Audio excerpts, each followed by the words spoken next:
السلام علیکم ورحمۃ اللہ وبرکاتہ۔ بسم اللہ الرحمن الرحیم۔ ناظرین کرام، رہ گئی رسم اذاں روح بلالی نہ رہی۔ اس نشست میں ہم آپ کو یہ بات سمجھانے کی کوشش کریں گے کہ ہمیں اپنی نماز کیسے پڑھنی چاہیے۔ ویسے تو اللہ کے حبیب علیہ الصلوۃ والسلام نے ارشاد فرمایا صلوا کما رأیتمونی اصلی، نماز پڑھو جیسے مجھے نماز پڑھتے دیکھتے ہو۔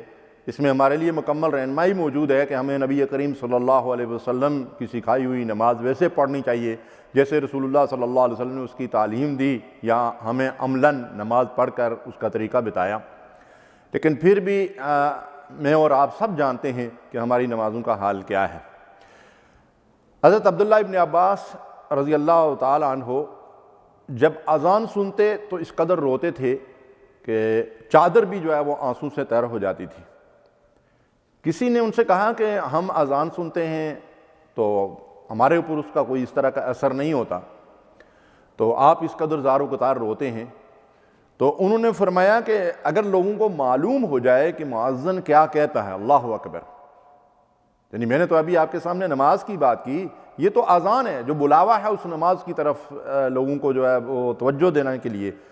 تو فرماتے ہیں کہ اگر لوگوں کو یہ معلوم ہو جائے کہ مؤذن کیا کہتا ہے تو راحت اور آرام سے محروم ہو جائیں اور ان کی نیند اڑ جائے۔ اور اس کے بعد سیدنا عبداللہ ابن عباس رضی اللہ تعالی عنہ نے اذان کے ایک ایک کلمے کی ان کے سامنے وضاحت فرمائی۔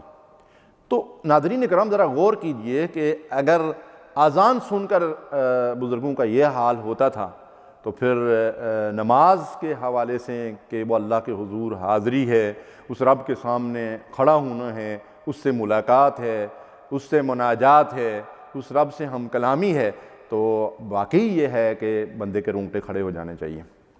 ایک مشہور صوفی بزرگ حضرت حاتم بلخی رحمۃ اللہ علیہ سے کسی نے پوچھا کہ آپ نماز کس طرح پڑھتے ہیں؟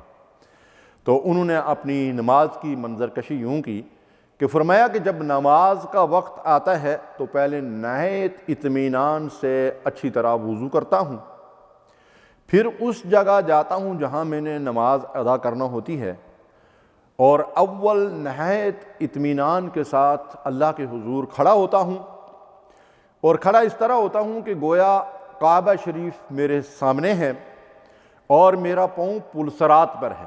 اللہ اکبر، میرا پاؤں پلسرات پر ہے، وہ پل جو جہنم کے اوپر بنایا گیا ہے اور اس کے اوپر سے ہر انسان نے گزرنا ہے اور اس کے نیچے جہنم کی کھائی ہے۔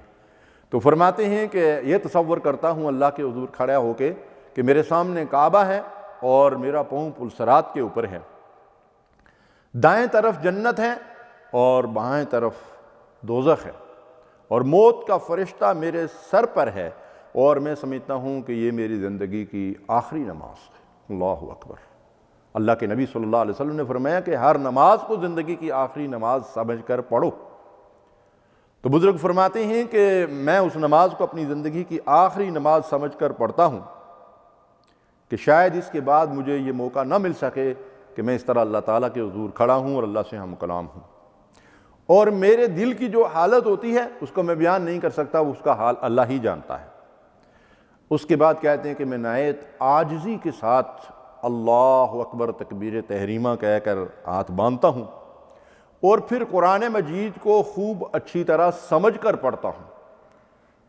ناظرین کرام، مجھے اور آپ کو ان کی ایک ایک بات کے اوپر غور کرنے کی اور توجہ دینے کی ضرورت ہے۔ فرماتے ہیں کہ اس کے بعد میں اپنی نماز میں قرآن کو خوب اچھی طرح سمجھ کر پڑھتا ہوں۔ محض ایک رٹا رٹایا سبق نہیں ہے کہ جیسے ہم لوگ طوطے کی طرح جو ہے وہ الفاظ پڑھ لیتے ہیں، ہمیں کوئی پتہ نہیں ہوتا کہ ان کے اندر مفہوم کیا ہے، میں اللہ سے کیا عرض کر رہا ہوں، میں اس سے کیا مناجات کر رہا ہوں، میں اس سے کیا مانگ رہا ہوں، میں اس کی کیا حمد و ثنا کر رہا ہوں۔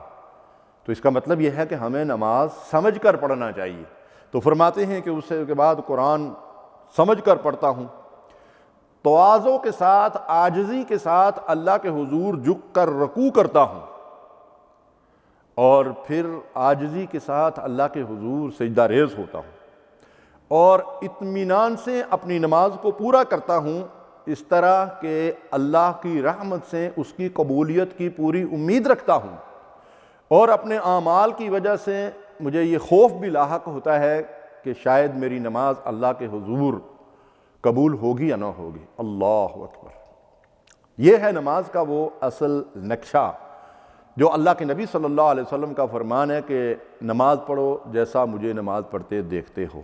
تو اللہ کے رسول صلی اللہ علیہ وسلم کی اس حدیث کے مطابق ایک عملی تربیت کے لیے ایک نمونہ میں نے آپ کے سامنے پیش کیا ہے، اور اگر ہم اس سے ہٹ کر، جیسا کہ عام طور پر ہمارا معمول ہے، اور بعض نہیں بلکہ اکثر لوگوں کی نماز کا حال یہ ہے کہ رکوع اور سجود درست نہیں کرتے، جو کچھ پڑھتے ہیں اس کو فر پڑھتے ہیں اور جلدی سے نماز جو ہے وہ ختم کر دیتے ہیں، ایسے شخص کو اللہ کے رسول صلی اللہ علیہ وسلم نے فرمایا تھا ارجع فصلی فإنک لم تصلی، جاؤ دوبارہ نماز پڑھو کہ تو نے نماز پڑھی ہی نہیں۔ تو یہ ٹھونگے مارنے والی نماز جو ہے وہ گویا کہ نماز ہی نہیں ہے، اس لیے کہ اللہ کے رسول صلی اللہ علیہ وسلم نے ایسی نماز کی تعلیم نہیں دی۔ تو اس شخص کو دوبارہ نماز پڑھنے کا حکم دیا تھا، اور پھر اس سے 3 مرتبہ حکم دیا، اس نے ویسے ہی نماز پڑھی۔ پھر اللہ کے حبیب علیہ الصلوۃ والسلام نے اس کو تکبیر تحریمہ سے لے کر سلام تک نماز کے پورے آداب اور طریقہ کی جو ہے وہ تعلیم دی۔ اللہ رب العالمین سے دعا ہے کہ ہمیں بھی اسی شان کی نماز ادا کرنے کی توفیق دے۔ اللہم صلی علی سیدنا محمد وعلی